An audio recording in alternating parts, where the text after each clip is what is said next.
Good morning friends. कैसे हैं आप सब? उम्मीद करता हूं कि जिंदगी के पूरे मजे ले रहे हैं आप और सीए इंटर के पढ़ाई के लिए पूरी तरह एक्साइटेड हैं। आप भी कॉस्टिंग पढ़ने के लिए उतने ही एक्साइटेड हैं जितना कि मैं आपको पढ़ाने के लिए। हम कॉस्टिंग पढ़ेंगे, बट कॉस्टिंग पढ़ने से पहले कुछ बातें करना जरूरी है और ये एक इंट्रो वीडियो है। इस इंट्रो वीडियो को स्किप बिल्कुल ना करें। इस इंट्रो वीडियो के अंदर मैं आपको कुछ खास बातें बताऊंगा जो आपकी हेल्प करेगी चैप्टर्स को पढ़ाई करते वक्त, एक डायरेक्शन देगी आपको। ये जैसे मुझे पढ़ना कैसे है, मैं रिवीजन कैसे करूं, सर मैं चैप्टर को समराइज कैसे करूंगा, सर मैं डाउट्स के रिप्लाई आपसे कैसे लूंगा, और सर फ्यूचर में कोई अमेंडमेंट अगर आई आपका ये कोर्स खरीदने के बाद तो वो अमेंडमेंट मुझे कैसे मिलेगी। तो ऐसे बहुत सारे सवाल जो आपके मन में आ सकते हैं और जो कि आएंगे ही, उनका जवाब मैं इस इंट्रो वीडियो में देने वाला हूं। तो ये इंट्रो वीडियो बहुत खास इंपॉर्टेंट है, इसको बिल्कुल स्किप मत करना। लगभग 20-25 मिनट की वीडियो होगी, इसको एक बार देख लेना आराम से। आपको एक डायरेक्शन मिलेगी कि पढ़ाई करनी कैसी है। और हां, जो बुक्स मैंने आपको दी हैं क्या वो मोर देन सफिशिएंट है या आपको कोई और बुक्स, कोई और नोट्स मार्केट से खरीदने पड़ेंगे? क्या जो मैं आपको पढ़ा रहा हूं उससे एग्जाम में आएगा? और सर क्या ऐसा हुआ है कि पहले आपकी बुक से पेपर आया है? सर हम आप पे भरोसा क्यों करें? सर हम आपकी बात क्यों माने? ऐसे बहुत सारे सवाल आपके मन में आएंगे और उन सवालों को आने से पहले ही मैं इस इंट्रो वीडियो में सॉल्व कर दूंगा, ताकि आप एक फुल कॉन्फिडेंस के साथ 100% कॉन्सेंट्रेशन देते हुए पढ़ाई करें और कॉस्टिंग पेपर के अंदर 100/100 मार्क्स लेकर आए। तो छोटी सी वीडियो है, स्किप बिल्कुल मत करना। तो हमारा सब्जेक्ट है कॉस्टिंग, हमारा लेवल है सीए इंटर और सब्जेक्ट है हमारा कॉस्ट एंड मैनेजमेंट अकाउंटिंग। ये हमारा सब्जेक्ट है। यहां पर मैं बात कर रहा हूं इस वीडियो में रेगुलर बैच की। आपने मुझसे रेगुलर बैच लिया है, तो रेगुलर बैच के अंदर आपको क्या एड ऑन मिलने वाला है, रेगुलर बैच के अंदर किस तरीके से मैं आपकी हेल्प करने वाला हूं, या फिर पढ़ाने की टेक्निक क्या होगी मेरी, सारी बातें इस वीडियो में कर दूंगा 20 से 25 मिनट के अंदर, इस बात का वादा है।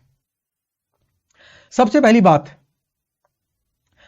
बात तो है, मैं थोड़ा सा अपने बारे में आपको बता देता हूं ताकि आपको पता पड़े कि क्या इस इंसान पर भरोसा करना बनता है, और अगर आप क्या मेरी बात क्लासेस में सुनेंगे तो क्या एग्जाम के अंदर अच्छे नंबर आएंगे, और क्या ऐसा हुआ है कि जिन्होंने पहले सुनी है अच्छे नंबर आए कि नहीं आए। कुल मिलाकर सर मार्केट के अंदर गुरु घंटाल बहुत है, तो आप भी गुरु हैं या गुरु घंटाल हैं, इसके बारे में हल्की सी जानकारी। सबसे पहली बात तो मेरा नाम है सीए पुरुषोत्तम लाल अग्रवाल, जो कि आप ऑलरेडी जानते हैं। मैंने साल 2007 के अंदर सीए क्वालिफाई किया था और उसके बाद से मैं टीचिंग प्रोफेशन में हूं, तो मेरे पास लगभग 18 साल का एक्सपीरियंस है। तो जो बुक्स मैंने डिजाइन करके आपको दी है उसके अंदर ICI study mat, RTP, MTP, previous question paper, CA final के चैप्टर से उठाए हुए क्वेश्चंस, कंपनी सेक्रेटरी वाले सब्जेक्ट से उठाए हुए क्वेश्चंस, एसीसीए से उठाए हुए क्वेश्चंस, सारे क्वेश्चंस का कंपाइलेशन है। और इसके अंदर बहुत सारे मेरे खुद बनाए हुए क्वेश्चंस, मतलब सेल्फ मेड क्वेश्चंस।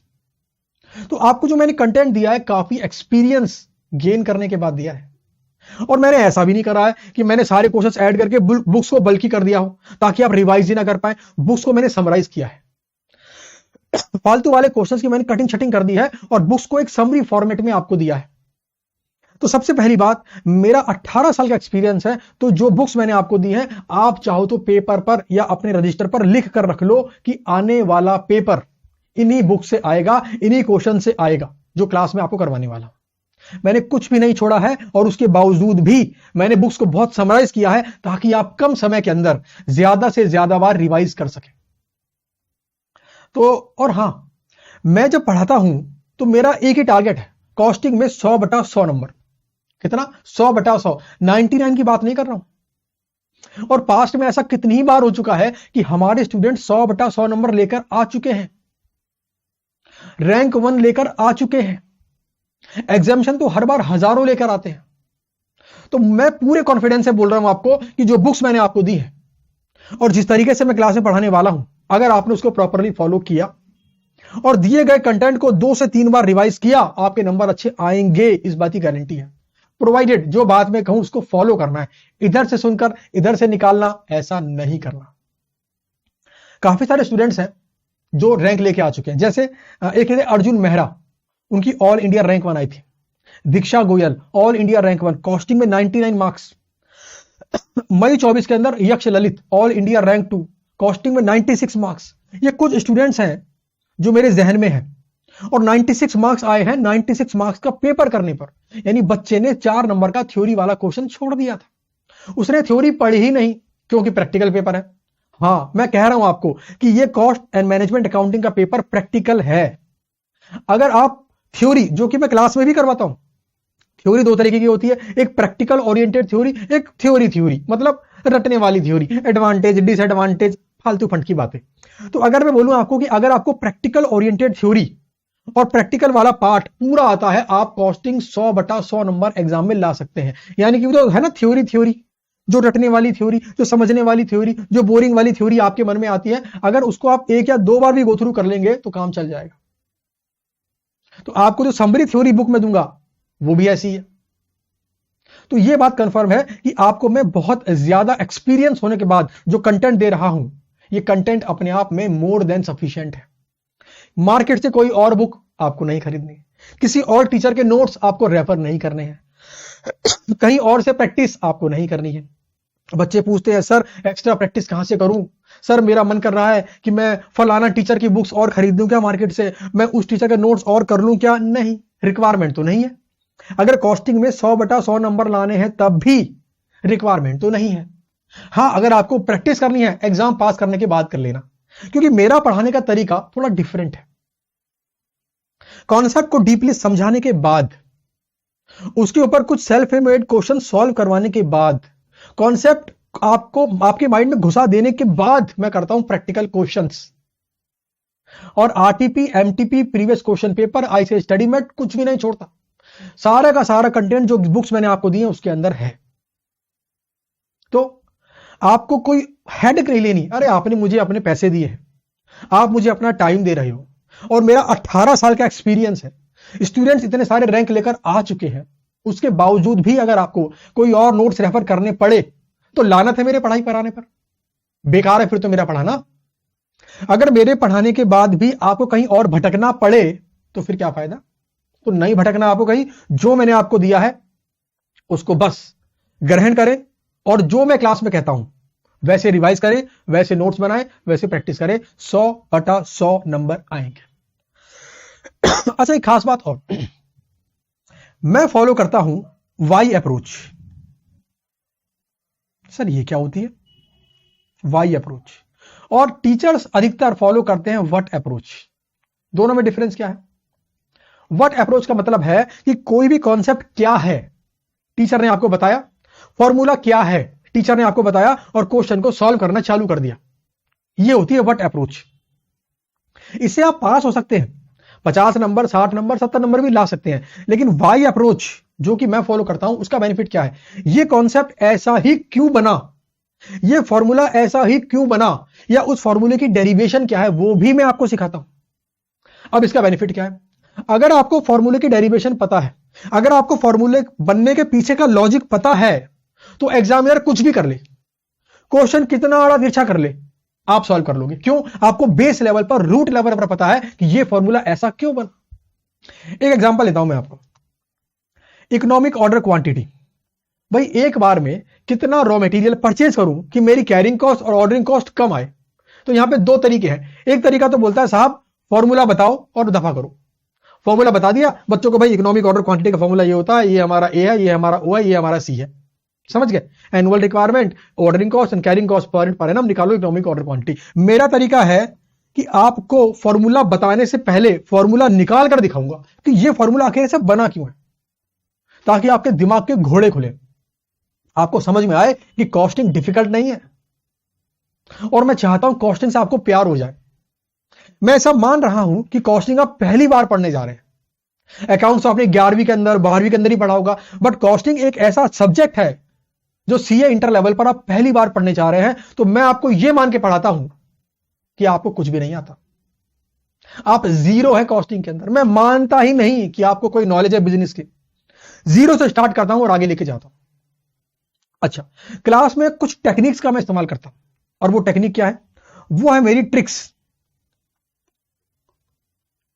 इन ट्रिक्स का बेनिफिट क्या है, चैप्टर के पूरे कॉन्सेप्ट को डीपली समझाने के बाद, रजिस्टर में लिखवाने के बाद, उसको ट्रिक डालकर और सिंपलीफाई करता हूं याद रखने के व्यू पॉइंट से। क्योंकि एग्जाम में आता है प्रेशर। मैं लाख बोल लूं आपको, एग्जाम में बेटा प्रेशर मत लेना, एग्जाम में बेटा प्रेशर मत लेना, बट वो आएगा। एग्जाम के 3 घंटे में ना चाहते हुए प्रेशर आएगा, बिकॉज सीए एग्जाम बड़ा एग्जाम है, और ये बड़ा एग्जाम है, ये हमारे माइंड को पता है। जब हमारे माइंड को पता है कि एग्जाम बड़ा है और हमारे माइंड को पता है कि यहां पर पासिंग परसेंटेज कम है, तो प्रेशर आएगा। अब ऐसे में उस प्रेशर को रिलीज करने के लिए आपको मैं हर चैप्टर में छोटी छोटी ट्रिक्स देता हूं, ताकि आप फॉर्मूले को तुरंत रिकॉल कर लें, ताकि आप कैलकुलेशन तुरंत कर लें और चैप्टर आपका इजीएस्ट चैप्टर में कन्वर्ट हो जाए। कॉस्टिंग सब्जेक्ट का one of the difficult chapter है स्टैंडर्ड कॉस्टिंग चैप्टर। इसके अंदर इतने सारे फॉर्मूले हैं कि बच्चे फॉर्मूले याद रख ही नहीं पाते हैं। तो उसके ऊपर मैंने बना रखी है बॉक्स अप्रोच। उस बॉक्स अप्रोच की मदद से वो चैप्टर इतना सिंप्लीफाई हो जाता है, इतना सिंप्लीफाई हो जाता है कि आपको लगेगा सर ये तो मेरा बहुत ज्यादा इजीएस्ट चैप्टर में कन्वर्ट हो गया सर, इससे इजी कुछ है ही नहीं, ऐसा आप ही बोलेंगे। अक्सर स्टूडेंट मुझे व्हाट्सएप करते हैं, सर स्टैंडर्ड कॉस्टिंग चैप्टर से मेरे मन में इतनी घबराहट थी क्योंकि मैंने बीकॉम में किया हुआ था, लेकिन सर जब मैंने आपसे पढ़ा बॉक्स अप्रोच की मदद से तो चैप्टर इजी बन गया। तो वो जो मिथ था कि स्टैंडर्ड कॉस्टिंग चैप्टर बहुत डिफिकल्ट है, छोड़ दो, हटाओ इससे 10 नंबर 12 नंबर, नहीं, आपको इजी लगेगा with the help of tricks. ये छोटे छोटे ट्रिक्स का मैं इस्तेमाल करता हूं। सेकंड डिफिकल्ट चैप्टर है आपका integrated and non integrated accounts. जो बच्चे सीए इंटर का कॉस्टिंग का पेपर दे चुके हैं, आपके कोई जानने वाले दोस्तों, उनसे पूछ लेना चैप्टर कैसा है, डिफिकल्ट है, इजी है, प्रोवाइडेड उन्होंने मुझसे क्लास ना करी हो। अगर मुझसे क्लास की है तो बच्चा बोलेगा इजी है। क्यों?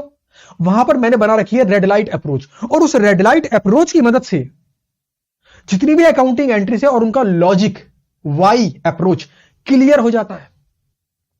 एग्जाम में आपको डाउट आएगा ही नहीं, एक प्रॉपर सीक्वेंस है पूरे चैप्टर के अंदर।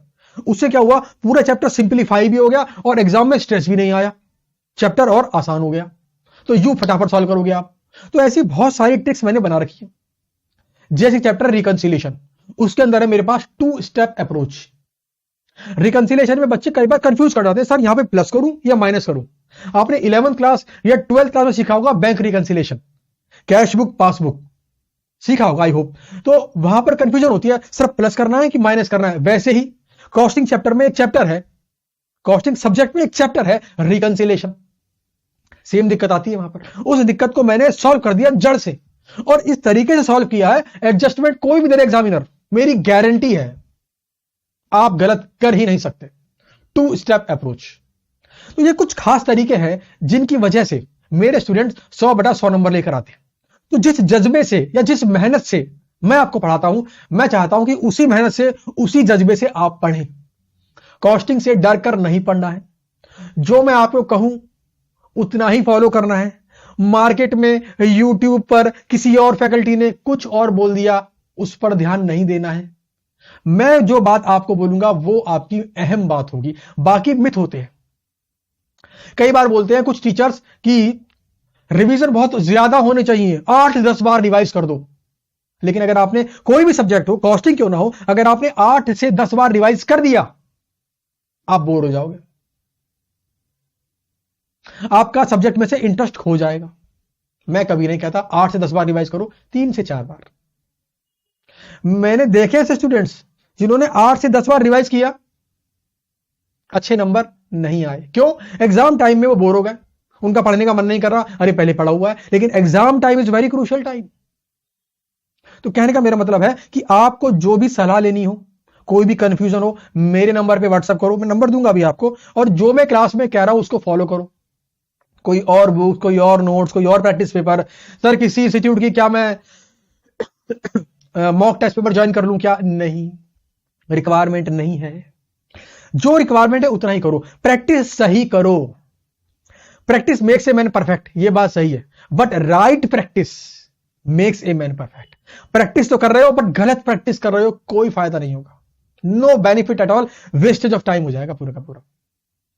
तो पहली बात, आप मुझ पर पूरा भरोसा कर सकते हो। और दूसरी खास बात, जो मैं कहूं उतना ही करना है, वैसे ही करना है। किसी और फैकल्टी से या यूट्यूब में किसी और वीडियो से डिस्टर्ब या अफेक्ट नहीं होना है, क्योंकि क्या पता उन्होंने किस संदर्भ में कही हो वो बात। समझ गए ना बात को? तो कभी भी कोई डाउट मन में आए तो सीधा मेरे पास आए। अब दूसरी खास बात, जो क्लासेस मैं आपको देने जा रहा हूं, ये क्लासेस किस अटेम्प्ट तक एप्लीकेबल है। बच्चे के मन में डाउट आता है, सर कहीं आपने मुझे पुरानी क्लासेस तो नहीं बेच दी। अरे नहीं बेटा, अब जमाना बदल गया है। अब हर अटेम्प्ट के अंदर नई क्लासेस रिकॉर्ड होती हैं। अब साल में 3 बार एग्जाम होते हैं, एक जनवरी में, एक मई में, एक सितंबर में। तो जो क्लासेस आपको मिली हैं, जो ये इंट्रो वीडियो आप देख रहे हो, तो जो क्लासेस आपको मिली हैं वो क्लासेस आपकी मई 26 तक के अटेम्प्ट के लिए एप्लीकेबल है। तो अगर आपका एग्जाम मई 26 तक आने वाला है तो आपके लिए क्लासेस परफेक्टली एप्लीकेबल हैं। कहने का मेरा मतलब है, आज तक जो भी अमेंडमेंट इंस्टीट्यूट न्यू कोर्स में लेकर आया है, जो भी नए क्वेश्चन इंस्टीट्यूट ने आरटीपी में, एमटीपी में, प्रीवियस क्वेश्चन पेपर में डाले हैं, वो सारा कंटेंट आपको बुक्स के अंदर, लेक्चर्स के अंदर मिलेगा। यानी आपको फुल्ली रिसेंटली रिकॉर्डेड लेक्चर्स मिल रहे हैं जो मई 26 तक एप्लीकेबल है। ठीक है, अगला सवाल अमेंडमेंट। आपके मन में डाउट आएगा, सर आपसे मैंने आज तो क्लास खरीद ली, बट मेरे एग्जाम तो कुछ टाइम के बाद है, तो सर इस टाइम में कोई अगर अमेंडमेंट आ गया तो क्या मुझे उसके पैसे देने होंगे? Answer is no. Amendment costing में आते हैं। हां, कई बार ना बच्चे इस पे डाउट रेज करते हैं, सर कॉस्टिंग में कौन सा अमेंडमेंट आ रहा है सर, 2 + 2 4 ही तो होते हैं सर। नहीं, कॉस्टिंग में अमेंडमेंट आता है। देखो, कॉस्ट शीट एक चैप्टर है इस कॉस्टिंग सब्जेक्ट के अंदर, उसका फॉर्मेट पहले कुछ और हुआ करता था, फिर बीच में कॉस्ट अकाउंटेंट इंस्टीट्यूट ने उसमें कुछ अमेंडमेंट किया और उसका पूरा फॉर्मेट चेंज हो गया। It is an amendment. Exam में अमेंडमेंट आते हैं, कभी कॉन्सेप्ट के अंदर, कभी क्वेश्चंस के रूप में। रिसेंट बात करता हूं मैं, देखो मई 24 के अंदर आईसीआई ने एक आरटीपी इशू किया था। हर अटेम्प्ट के अंदर आईसीआई आरटीपी इशू करता है, एमटीपी इशू करता है। तो एक आरटीपी इशू किया, उस आरटीपी का क्वेश्चन नंबर 1, उस क्वेश्चन नंबर 1 के अंदर 2 नए कॉन्सेप्ट आईसीआई ने ऐड कर दिए।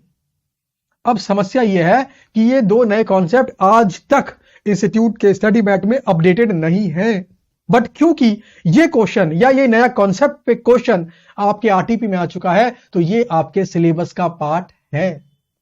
तो कॉस्टिंग में अमेंडमेंट आते हैं। सवाल यह है, अमेंडमेंट आपको मिलेंगे कैसे? आपने आज क्लास ली है, फुल्ली रिसेंटली रिकॉर्डेड क्लासेस आपको मिल गई हैं, तो जब भी अमेंडमेंट आएगा आपको इत्तला की जाएगी। आप ज्वाइन कर लो हमारा टेलीग्राम चैनल। जैसे ही अमेंडमेंट आएगा, वीडियो प्लस मटेरियल वहां पे डल जाएगा, आप डाउनलोड करो, देख लो।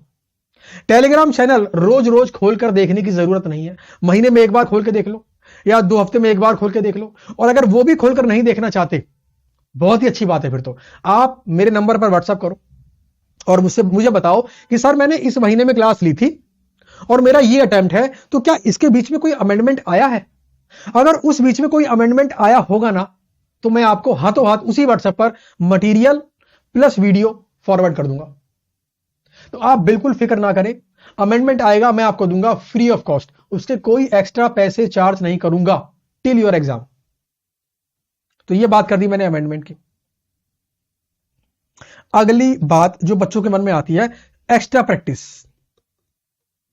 हालांकि यह बात मैं कवर कर चुका हूं, फिर भी इसको अलग से हाईलाइट करना चाहता हूं। होता क्या है, कुछ बच्चे बड़े मेहनती होते हैं और ये अच्छी बात है। बच्चा अगर मेहनती है तो अच्छी बात है, भाई सीए एग्जाम है, मेहनती तो होना ही पड़ेगा। अगर सीए एग्जाम में मेहनत नहीं की तो रिजल्ट कम आएगा भाई, या फिर रह भी सकता है।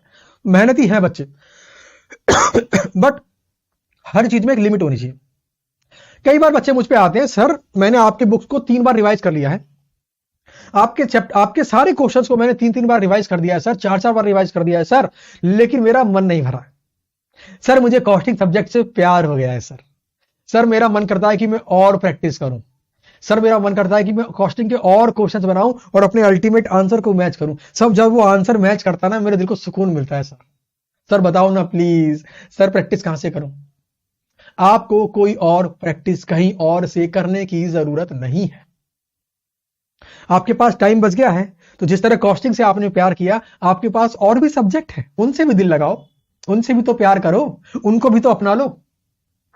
अच्छा, एग्जाम आने से पहले, एग्जाम में बैठने से पहले previous RTPs, previous MTPs, and previous question paper आपको सॉल्व करने हैं, बस ये कसम खा लो। और आप इसकी टेंशन मत लो, आप मेरे स्टूडेंट्स हो, आपके लिए मैं एक्सक्लूसिवली बनाता हूं रिसेंट आरटीपीज की वीडियो, रिसेंट एमटीपीज की वीडियो और रिसेंट प्रीवियस क्वेश्चन पेपर की वीडियोस। एग्जाम में बैठने से पहले आप कोशिश करो पिछले 3 आरटीपी, 3 एमटीपी और 3 प्रीवियस क्वेश्चन पेपर घर पे बैठ के सॉल्व कर लो, बस। किसके? जो हमारे इंस्टीट्यूट ने इश्यू किए वो वाले। यहां पर मैं किसी और इंस्टीट्यूट की बात नहीं कर रहा, हम हमारे इंस्टीट्यूट की बात कर रहे हैं, institute of chartered accountants of India, ICAI। तो वो जो आरटीपी इश्यू करते हैं उसको सॉल्व करना है, वो जो एमटीपी इश्यू करते हैं उसको सॉल्व करना है, वो जो एग्जाम में क्वेश्चन पेपर देते हैं उसको सॉल्व करना है। घर में कुंडी मारकर और बाहर गेट पे लिख देना कि कुंडी ना खड़काओ राजा, अंदर नहीं आओ राजा, क्योंकि मैं 3 घंटे का प्रैक्टिस पेपर कर रहा हूं। तो एग्जाम में बैठने से पहले यह काम कर लेना। आप किसी और नोट्स को, किसी और बुक से प्रैक्टिस करने की कोई जरूरत नहीं है। और ये सारी बातें मैं 100 में से 100 नंबर लाने के हिसाब से बोल रहा हूं, ऐसा नहीं पासिंग मार्क्स की बात नहीं कर रहा मैं यहां पर, 100/100। तो ये बात होगी मेरी एक्स्ट्रा प्रैक्टिस की। अच्छा जी, इसके बाद बढ़ते हैं आगे। सबसे खास बात, सीक्वेंस ऑफ क्लास। यह बड़ा अहम पॉइंट है जहां पर आपको मैं पहले से क्लैरिटी देना चाहता हूं। आपने चाहे पेन ड्राइव ली हो या आपने चाहे गूगल ड्राइव ली हो, उसके अंदर मिलेंगे आपको क्लासेस, उसके अंदर मिलेंगे आपको चैप्टर्स के फोल्डर। क्या मिलेंगे आपको? चैप्टर के फोल्डर, यानी फोल्डर वाइज मिलेंगे आपको क्लासेस, यानी या कह लो चैप्टर वाइज फोल्डर होगा। जैसे मान लो उसके अंदर एक फोल्डर है, उसका नाम है फर्स्ट, ये फोल्डर का नाम है। फिर एक है सेकंड फोल्डर और फिर एक है थर्ड फोल्डर। और मैंने क्या करा है ना, फोल्डर का शुरू में लिखा है फर्स्ट, फिर लिखा है चैप्टर का नाम। मान लो इसका नाम है चैप्टर एक्स, यह है चैप्टर वाई और यह है चैप्टर जेड। तो मैंने आपको, चाहे पेन ड्राइव ली हो आपने, चाहे आपने गूगल ड्राइव ली हो, मैंने फोल्डर वाइज आपको चैप्टर दिए और उस फोल्डर पे नाम में लिखा है फर्स्ट, फिर चैप्टर का नाम, सेकंड, फिर चैप्टर का नाम, थर्ड, फिर चैप्टर का नाम, फोर्थ, फिर चैप्टर का नाम। तो ये जो मैंने फर्स्ट, सेकंड, थर्ड, फोर्थ लिखा है ना, यही है सीक्वेंस ऑफ चैप्टर। सबसे पहले आपको करना है फर्स्ट फोल्डर के सारे लेक्चर्स, यानी चैप्टर एक्स। उसके बाद सेकंड फोल्डर के सारी क्लासेस, उसके बाद थर्ड फोल्डर की सारी क्लासेस, यानी आपको करना है फोल्डर वाइज। अब ध्यान देना, ये जो चैप्टर्स है ना, ये चैप्टर्स मैंने ऐसे डिजाइन किए हैं या मैंने इस तरीके से फिट किए हैं कि आपका फाउंडेशन बने। कॉस्टिंग आप पहली बार पढ़ रहे हो तो ऐसा हो सकता है कि आपको शुरू में कॉस्टिंग डिफिकल्ट लगे, पॉसिबिलिटी है। हां, जब हम कार चलाना सीखते हैं ना पहली बार, हमें बहुत डिफिकल्टी फील होती है, यार गियर कहां है, एक्सीलेटर कहां है, ब्रेक कहां है, फोन पे कैसे बात करूं, है ये मैंने गाड़ी को लॉक अनलॉक कर दिया नहीं करा है, हेडलाइट्स ऑन करी है कि क्या करा है मैंने। समझ गए? वैसा ही होता है कॉस्टिंग पेपर के अंदर, बिकॉज मैक्सिमम स्टूडेंट कॉस्टिंग पहली बार पढ़ते हैं। तो मैंने सीक्वेंस इस तरीके से सेट किया है कि शुरू में आपका फाउंडेशन मजबूत कर दूं। सपोज करो मुझे 15 माले की बिल्डिंग बनानी है, तो भाई 15 माले की बिल्डिंग बनाने के लिए सबसे मजबूत क्या चाहिए? फाउंडेशन। तो ये मान के चलो शुरू के 5 चैप्टर्स आपके हैं फाउंडेशन चैप्टर। शुरू के 5 चैप्टर आपके हैं फाउंडेशन चैप्टर, यानी पहले 5 चैप्टर आपको हो सकता है हल्का सा डिफिकल्टी फील हो, हालांकि होगा नहीं, 95% चांस है आपको डिफिकल्ट फील नहीं होगा। इसी बात के तो पैसे हैं, वरना फिर तो हम भी औरों के जैसे हैं। इसी बात के पैसे हैं कि आपको डिफिकल्ट फील नहीं होगा। बट फिर भी अगर हो तो मैं आपको पहले से बता रहा हूं कि शुरू के 5 चैप्टर्स तक अपने आप को बना के रखना, अपने मन को बना के रखना मजबूत कि यस कॉस्टिंग इज इजी, मैं 100/100 नंबर लेकर आऊंगा। कसम खाना अपने आप से, 90+, 95+, टारगेट तो लो यार। 50 नंबर लाऊंगा, ये टारगेट हुआ। 95 नंबर लाऊंगा, 100 नंबर लाऊंगा, ये टारगेट हुआ। तो आपको पढ़ना किस सीक्वेंस के अंदर है? जिस सीक्वेंस में मैंने क्लासेस दी है। कई बार मुझ पे बच्चे आते हैं और सर बोलते हैं कि सर ICAI ने जो स्टडी मैट दिया है उसमें चैप्टर्स की सीक्वेंस अलग है और आपने जिस सीक्वेंस में लेक्चर्स में पढ़ाया है वो अलग है, हम किसको फॉलो करें? अरे तो मेरे भाई, जो मैंने आपको दिया है उसको फॉलो करो ना। इंस्टीट्यूट ने बुक लिखी है किसी और तरीके से, मैंने सिंप्लीफाई किया है किसी और तरीके से। बुक बनाने का फॉर्मेट अलग होता है, बुक बनाने की टेक्निक्स अलग होती हैं, बुक बनाने के पैरामीटर्स अलग होते हैं। लेकिन जब लेक्चर बनता है तो उसका तरीका अलग होता है, उसमें समझाने के तरीके अलग होते हैं, उसकी टेक्निक अलग होती है। अगर मैं आपको कार ड्राइविंग के ऊपर बुक दूं पहले, तो बुक में चैप्टर नंबर 1 अलग हो सकता है, लेकिन जब मैं कार ड्राइविंग आपको प्रैक्टिकली सिखाऊंगा तो मेरा चैप्टर नंबर 1 अलग होगा। तो आपको पढ़ना है जो सीक्वेंस वाइज मैंने फोल्डर दिए हैं उसके हिसाब से। आईसीआई के स्टडी मैट को आपने टच नहीं करना है, उसको फॉलो नहीं करना है। अरे हां यार, कुछ बच्चे ना क्या करते हैं, मैंने जो बुक्स दी हैं, मैंने इंट्रो वीडियो में उसको बता दिया कि भाई जो मैंने बुक दी है वो सफिशिएंट है, कोई दिक्कत नहीं है, आराम से पढ़ाई करो फुल कंसंट्रेशन के साथ। बट बच्चा क्या करता है, बार बार मेरी बुक्स को आईसीआई स्टडी मैट से कंपेयर करता रहता है। अरे सर ये क्वेश्चन तो यहां पर है, अरे सर ये क्वेश्चन तो यहां पर है। अरे वो काम मैंने किया हुआ है यार, 18 साल से पढ़ा रहा हूं यार, वो काम मैंने किया हुआ है, उसमें टाइम वेस्ट मत करो। स्टडी मैट को पढ़ना ही हो तो एक बार मेरी बुक्स पढ़ने के बाद, मेरी क्लासेस कंप्लीट करने के बाद पढ़ो, पहले नहीं। अगर पहले पढ़ा, कुछ कंफ्यूजन हो गई तो देखो जिसे कुछ नहीं आता उसको सिखाना आसान है, जिसे कुछ नहीं आता उसको सिखाना आसान है। लेकिन जो पहले से गलत सीख कर बैठा है उसको सिखाना मुश्किल है। क्यों? पहले गलत को मिटाना पड़ेगा, फिर सही को सिखाना पड़ेगा। तो इसीलिए पहले सही सीखो, उसके बाद स्टडी मैट पे जाओ। मैं यहां पर यह नहीं कह रहा स्टडी मैट गलत है, स्टडी मैट बना है स्टडी मैट के हिसाब से, आईसीएआई के हिसाब से, लेक्चर्स बने हैं मेरे हिसाब से, आपके हिसाब से। मैंने उस माइंडसेट को दिमाग में रखा है कि आपकी खोपड़ी के अंदर, आपकी खोपड़ी के अंदर सारे कॉन्सेप्ट, सारे क्वेश्चंस किस सीक्वेंस में पढ़ाऊं कि आपको इजी लगे, और इजी और इजी और इजी और इजी और इजी और इजी, और आपको लगे यार कॉस्टिंग तो बड़ा इजी था यार। तो मैं पढ़ाता हूं इस नजरिए के थ्रू।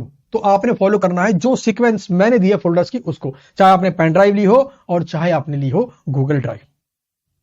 दूसरी खास बात, आपको पढ़ना है कंसिस्टेंटली, डेली पढ़ना है आपको। यह नहीं करना एक लेक्चर आज कर लिया, एक कर रहे हैं 2 दिन बाद, तीसरा कर रहे हैं 4 दिन बाद, चौथा कर रहे हैं 5 दिन बाद। ऐसा नहीं करना। आप सभी लेक्चर्स को डेली करें। मतलब ये मतलब नहीं कि सारे रिवाइज करें, कहने का मतलब पढ़ाई डेली करें, कॉस्टिंग पेपर डेली पढ़े। लेक्चर नंबर 1 आज कर लिया, लेक्चर नंबर 2 कल कर लिया, लेक्चर नंबर 3, लेक्चर नंबर 4, ऐसे डेली पढ़े, कंसिस्टेंसी दिखाएं। अच्छा, ये बात कर ली मैंने सीक्वेंस ऑफ क्लासेस। अच्छा, सीक्वेंस ऑफ क्लासेस के बाद अगला पॉइंट आता है रिवीजन वीडियो का। रिवीजन वीडियो आपके मन में आ रहा होगा, सर आपसे मैं क्लास लेने जा रहा हूं तो क्या एग्जाम टाइम के अंदर आप मेरे को रिवीजन वीडियो दोगे? आंसर है यस। मैं बनाऊंगा 2 तरह की रिवीजन वीडियो। देखो, एक बनाऊंगा यूट्यूब के लिए और एक बनाऊंगा एक्सक्लूसिवली आपके लिए, यानी मेरे स्टूडेंट्स के लिए। तो आपको देखनी है ये वाली वीडियो,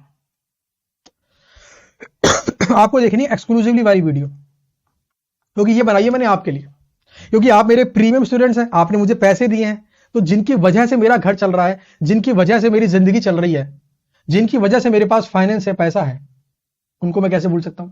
यूट्यूब पे डालूंगा, बट यूट्यूब पे डालूंगा यूट्यूब के हिसाब से। बात सिंपल और साफ है। यूट्यूब पे डालते हैं हम एज ए टीचर 2 मकसद से। पहला, ये उन बच्चों की हेल्प करने के लिए जो फाइनेंशियली वीक है। दूसरा, अपनी मार्केटिंग। मैं साफ कह रहा हूं, अपनी मार्केटिंग। लेकिन जो बच्चे मेरे एक्सक्लूसिव हैं उनको वीडियो दूंगा मैं एक्सक्लूसिवली गूगल ड्राइव के अंदर। तो आपको रिवीजन वीडियो मिलेंगी, आप उसके लिए निश्चिंत रहें। इसके बाद बढ़ता हूं आगे। 7वां पॉइंट है डाउट्स का रिप्लाई कैसा आएगा। देखो, पहली बात, डाउट आपको आएगा ही नहीं। क्यों? 18 साल से पढ़ा रहा हूं तो मुझे पता है किस क्वेश्चन में, किस पॉइंट पर बच्चे को क्या डाउट आता है। उस डाउट को मैंने ऑलरेडी क्लास में कवर कर लिया है। उस पॉइंट को मैंने ऑलरेडी क्लास में कवर कर दिया है, तो 99.99% चांस है कि आपको डाउट आएगा ही नहीं। फिर भी आ गया तो, ये फिर भी आ गया तो आने का रीजन है लैक ऑफ कंसंट्रेशन। अक्सर बच्चे क्या करते हैं, लेक्चर भी चालू कर लिया, आधे घंटे पढ़ाई करी, फिर इंस्टा पे यूट्यूब पर कोई रील देखी, फिर आधे घंटे पढ़ाई करी, फिर इंस्टा पर यूट्यूब पर कोई रील देखी, फिर आधे घंटे पढ़ाई करी, फिर इंस्टा पर यूट्यूब पर कोई रील देखी। इससे क्या होता है, डिस्ट्रैक्शन। जब फुल कंसंट्रेशन से आप पढ़ाई नहीं करोगे तो आप मुझसे व्हाट्सएप पर वही डाउट पूछोगे जो ऑलरेडी मैंने क्लास में करवा दिया है। हालांकि मुझे वो डाउट रिप्लाई करने में कोई दिक्कत नहीं है, बट इससे मुझे पता पड़ जाता है कि बच्चा फुल कंसंट्रेशन से नहीं पढ़ रहा। कंसंट्रेशन का इतना बेनिफिट है, अगर आप 3 घंटे फुल कंसंट्रेशन से पढ़ें तो आप 3 घंटे में 4 घंटे की पढ़ाई कर सकते हैं। लेकिन अगर आप कंसंट्रेशन तोड़ तोड़ के पढ़ाई करें तो 6 घंटे में 3 घंटे की पढ़ाई करेंगे। तो भाई सीए बनने के लिए 18 घंटे पढ़ना जरूरी नहीं है। सीए बनने के लिए 8 से 10 घंटे फुल कंसंट्रेशन से पढ़ लें, बस बन जाएंगे। 18 घंटे पढ़ रहे हैं मगर बार बार फोन में लगे पड़े हैं, फायदा क्या? 8 घंटे पढ़ो मगर फुल कंसंट्रेशन से, फोन को दूर कर दो, नो डिस्ट्रैक्शन, माइंड को रिलैक्स करो, अपनी सभी टेंशनों को दूर करो और सिर्फ जो पढ़ रहे हो उसे पढ़ो। डाउट आएगा नहीं। फिर भी डाउट आया तो एक नंबर दे रहा हूं मैं आपको, ये नंबर आप नोट कर लें। ये नंबर डाउट का नंबर है। इस पे डाउट का रिप्लाई होता है व्हाट्सएप के थ्रू। कॉल ना करें प्लीज, व्हाट्सएप पे डाउट को। और ये नंबर रहता है हमारे मनीष जी के पास, जो डाउट्स को भी कोऑर्डिनेट करते हैं। डाउट पूछने का एक तरीका है, तरीका ये है, सबसे पहले आपको लिखना है कि सर मैं सीए इंटर का स्टूडेंट हूं, डाउट है मेरा कॉस्टिंग पेपर से रिलेटेड। पहली बात तो ये लिखनी है। उसके बाद लिखना है आपको चैप्टर का नाम, सर इस चैप्टर से डाउट है। उसके बाद लिखना है क्वेश्चन का नंबर कि सर इस चैप्टर से और इस चैप्टर के इस क्वेश्चन नंबर से डाउट है। फिर लिखना है आपको अपना सीरियल की। सीरियल की आपको मिलेगा जब आप लेक्चर खरीदोगे, आपको मिला होगा। ये मिलता है रजिस्टर्ड स्टूडेंट को, और मैं रिप्लाई सिर्फ इन्हीं को करता हूं। अगर आप मेरे रजिस्टर्ड स्टूडेंट नहीं है, आपको डाउट का रिप्लाई नहीं आएगा। तो लिखना कंपलसरी है। उसके बाद डाउट का भेजो आप वॉइस नोट, या फिर डाउट को आप लिख कर भेज दो, कोई दिक्कत नहीं है, जैसे मर्जी भेजो। क्वेश्चन की पिक भी भेज सकते हो, क्वेश्चन की पिक्चरली सर ये इस पॉइंट पे डाउट है, तो ये फॉर्मेट है। तो नाम, क्वेश्चन नंबर, सीरियल नंबर। अच्छा, इसमें एक बात और लिख देना कि आप जो डाउट पूछ रहे हो आप मेरे रेगुलर बैच वाले स्टूडेंट हो, क्योंकि 2 बैच है मेरे रेगुलर फास्ट ट्रैक, तो आप मेरे रेगुलर बैच वाले स्टूडेंट हो। तो इस फॉर्मेट के अंदर आप डाउट मुझसे पूछ सकते हो। डाउट का रिप्लाई 24 to 48 आवर्स में आ जाएगा। संडे को रिप्लाई नहीं आएगा, बिकॉज संडे को मैं लेता हूं ब्रेक, बट 24 आवर्स में नॉर्मली डाउट का रिप्लाई मैं कर देता हूं। फिर भी कभी बाई चांस कोई डाउट अगर मुझसे स्किप हो जाए तो गुस्सा नहीं करना, उसी पर दोबारा या तो हेलो लिख देना, या हाई लिख देना, या प्लीज रिप्लाई सर, कुछ भी लिख देना जो आपको ठीक लगे। हाँ, गाली मत लिखना, है ना। तो ऐसे आप डाउट पूछ सकते हैं। अच्छा जी, उसके बाद आता हूं मैं अगले पॉइंट पर। डाउट भी हो गया, है ना। उसके बाद आ जाओ 8वें नंबर पर। अच्छा, अमेंडमेंट की बात तो मैंने कर ली है। मैं आपको दे रहा हूं टेलीग्राम चैनल का लिंक, जिसको आप ज्वाइन कर लो, तो कोई भी अपडेट जो आएगा ना वो मैं आपको यहां पर देता रहूंगा। हालांकि अपडेट आते हैं महीने 2 महीने में, तो आप महीने में एक बार देखो, रोज रोज मत देखो। तो ये रहा टेलीग्राम का लिंक।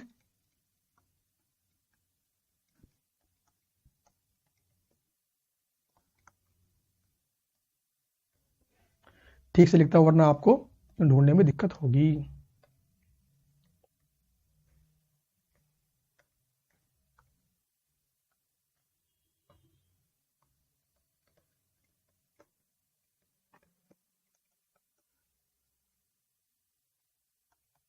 पुरुषोत्तम सर कॉस्ट। तो ये टेलीग्राम चैनल अपने पास आप, सॉरी, इसको टेलीग्राम चैनल को आप ज्वाइन कर लें। तो कोई भी चीज आती है, कोई अमेंडमेंट आती है या कोई भी अपडेट आती है, तो वो आपको यहां पर मिल जाएगी। आखिरी पॉइंट दे रहा हूं मैं आपको सक्सेस की।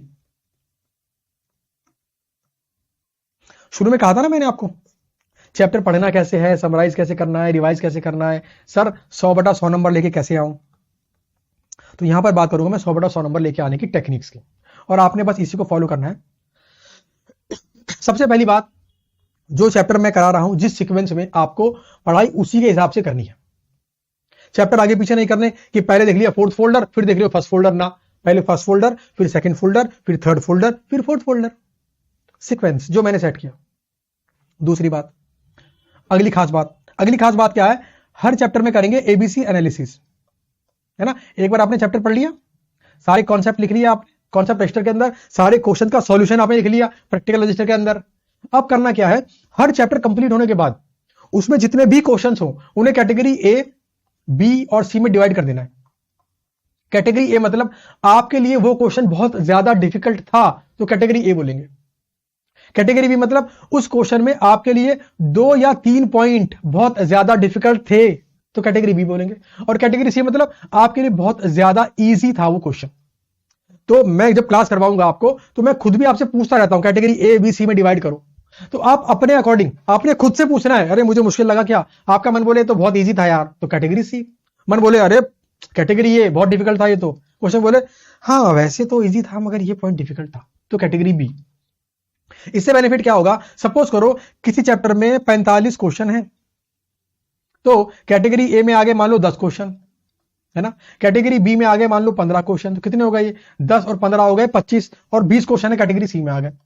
तो अब इससे हुआ क्या, आपका चैप्टर समराइज हो गया। कैसे, ऐसे जब आप इस चैप्टर को रिवाइज करोगे ना आप तो सबसे पहले क्या करोगे, आप रिवाइज करोगे कॉन्सेप्ट, उसके बाद कैटेगरी ए वाले क्वेश्चंस को हाथ से सॉल्व करके देखोगे बिकॉज आपके लिए डिफिकल्ट क्वेश्चंस हैं। इसके बाद कैटेगरी बी वाले जो मेन पॉइंट्स हैं, कैटेगरी बी वाले क्वेश्चन के जो मेन पॉइंट्स हैं जहां पर आप फंसे उन्हें भी सॉल्व करोगे पेन पेंसिल लेकर, कैलकुलेटर लेकर। और कैटेगरी सी वाले क्वेश्चन के आंसर को जस्ट वेरीफाई कर दोगे, हाँ ये फिगर यहां आएगी, हाँ ये फिगर यहां, हाँ ठीक है, हाँ ठीक है, ठीक है। इससे क्या हुआ, आपका चैप्टर समराइज हो गया। एग्जाम टाइम तक आते आते आपके पास क्या बचेगा रिवाइज करने के लिए, सिर्फ कॉन्सेप्ट। धीरे धीरे आप फील करोगे कैटेगरी ए वाले क्वेश्चंस कैटेगरी बी में शिफ्ट कर जाएंगे और कैटेगरी बी वाले क्वेश्चन कैटेगरी सी में शिफ्ट कर जाएंगे। तो धीरे धीरे क्या होगा, आपका वो चैप्टर समराइज होते जाएगा। आपके लिए हर चैप्टर को 1 से 1.5 घंटे में रिवाइज कर पाना पॉसिबल होगा अगर आप इस टेक्निक को फॉलो करेंगे। इसका नाम है ABC एनालिसिस। आपके दोस्त कैटेगरी ए में डाला है, आप कैटेगरी सी में डाल रहे हो, उसने कैटेगरी सी में डाला, आप कैटेगरी ए में डाल रहे हो। ऐसे मत देखना, आपको देखना क्या मुझे मुश्किल लगता है।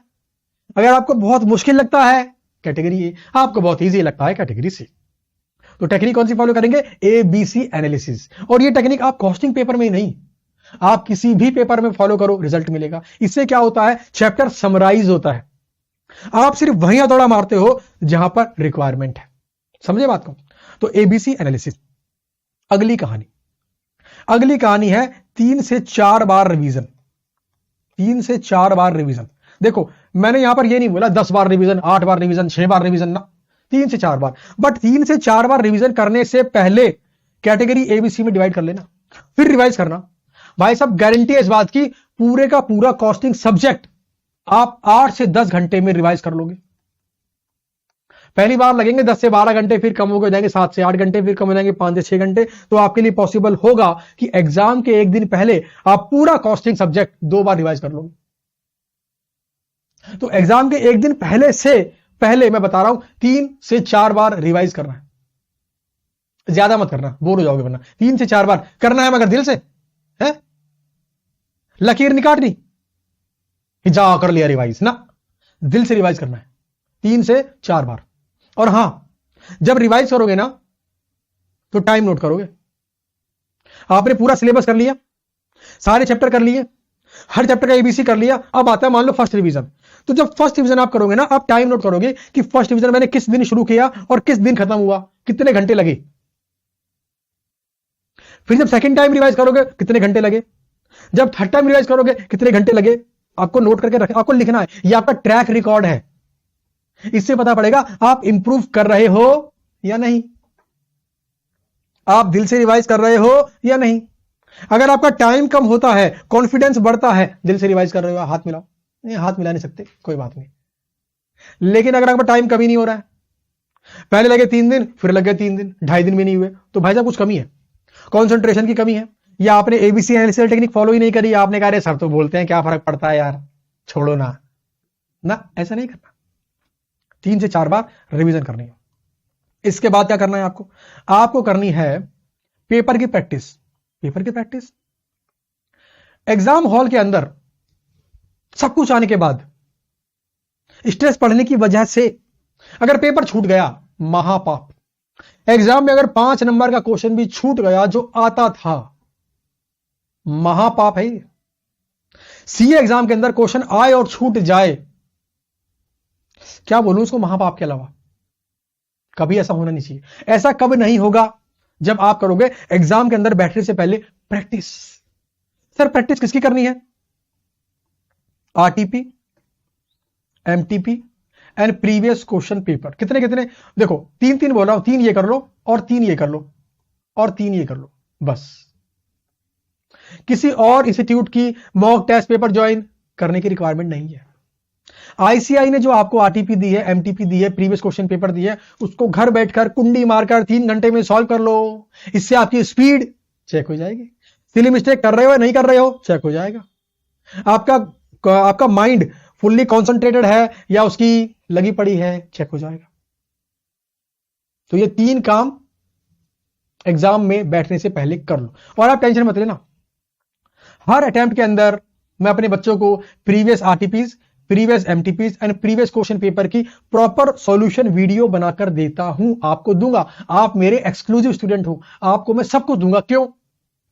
आपने मुझे टाइम दिया है, आपने मुझे पैसे दिए हैं, और सबसे खास बात, आप जब एग्जाम पास कर जाओगे ना, तो कहीं ना कहीं आपके मन में एक विचार तो आएगा कि यार कॉस्टिंग मैंने पुरुषोत्तम सर से पढ़ी थी, मेरे अच्छे नंबर आए। तो वो एक पॉजिटिव फीलिंग, एक पॉजिटिव दुआ, वो बड़े कमाल की चीज है। वो पैसों से नहीं मिलती, वो मिल जाए तो मजा आ जाए, है ना। तो उसके लिए काम कर रहा हूं मैं। अच्छा जी, रिवीजन वीडियो मैं आपको दूंगा एक्सक्लूसिवली। अच्छा, अब टारगेट क्या रखना है, बस इस वीडियो की आखिरी बात, कॉस्टिंग में आपका टारगेट क्या हो? मैं तो बोलूंगा पूरे 100/100, 100/100 का टारगेट रखो। मैं आपके साथ खड़ा हूं, जम के मेहनत करेंगे, हर कॉन्सेप्ट, हर क्वेश्चन डीप में करेंगे, प्रैक्टिस करेंगे, 100/100 मार्क्स लेकर आएंगे। कॉस्टिंग पेपर में 100/100 मार्क्स लेकर आ गए तो जाहिर सी बात है आपकी रैंक भी आएगी। बाकी पेपर्स के अंदर एग्रीगेट करने में भी हेल्प मिलेगी, आपकी दुआएं मेरे लिए बढ़ जाएंगी। टारगेट लो 100/100। आज तक नहीं आए कोई बात नहीं। ऐसा किसने कहा है कि जो काम आज तक नहीं हुआ वो हो नहीं सकता? अरे भाई आज तक तो आप मरे भी नहीं, मेरी वीडियो देख रहे हो ना, जिंदा बैठे हो भाई साहब, बट एक समय वो आएगा, सबको जाना है, मुझे भी, आपको भी, हर किसी को। तो जो हो चुका है, सॉरी जो नहीं हुआ है वो हो ही नहीं सकता। क्यों नहीं हो सकता? तो भाई जो नेगेटिव आज तक नहीं हुआ उसके होने की सर्टेनिटी है, अभी तक नहीं गए, जाना है, तय है। तो भाई पॉजिटिव बातों की भी सर्टेनिटी है। आज तक नहीं हुआ, 100/100 नहीं आए, मेहनत नहीं की होगी, सीरियस नहीं होगा उतना, जिंदगी में बड़े टारगेट मैंने रखे नहीं होंगे, कोई बात नहीं, अब रख रहा हूं, अब कर रहा हूं मैं मेहनत, जान लगा दूंगा, सिर्फ चिल्लाकर नहीं, असली में। पढ़ाई करने का सही तरीका है अपने आप को रिलैक्स करके पढ़ाई करना। जब मैं स्टूडेंट था, मैं उस समय यह बात नहीं सीख पाया था। मैंने सीए क्वालिफाई किया, बहुत टेंशन ली, 16 घंटे पढ़ता था मैं।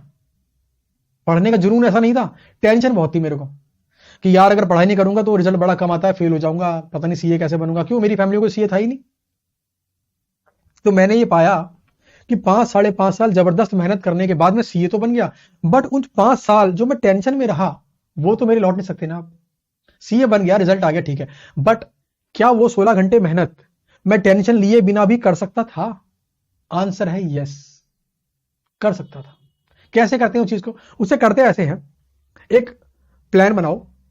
प्लान आपका फ्लेक्सिबल होना चाहिए, प्लान आपका रिजिड नहीं होना चाहिए, प्लान आपका इजी प्लान होना चाहिए जिसको आप अचीव कर सको। उसे फिर अचीव करने की कोशिश करो, और महीने में, वीक में अपने आप को टाइम भी दो। इस दिन आराम करूंगा, इस दिन रेस्ट करूंगा, इस समय घूमने जाऊंगा, दोस्तों से मिलूंगा। स्ट्रेस मत लो। अगर यहां से फ्री रहोगे वही काम जल्दी कर लोगे।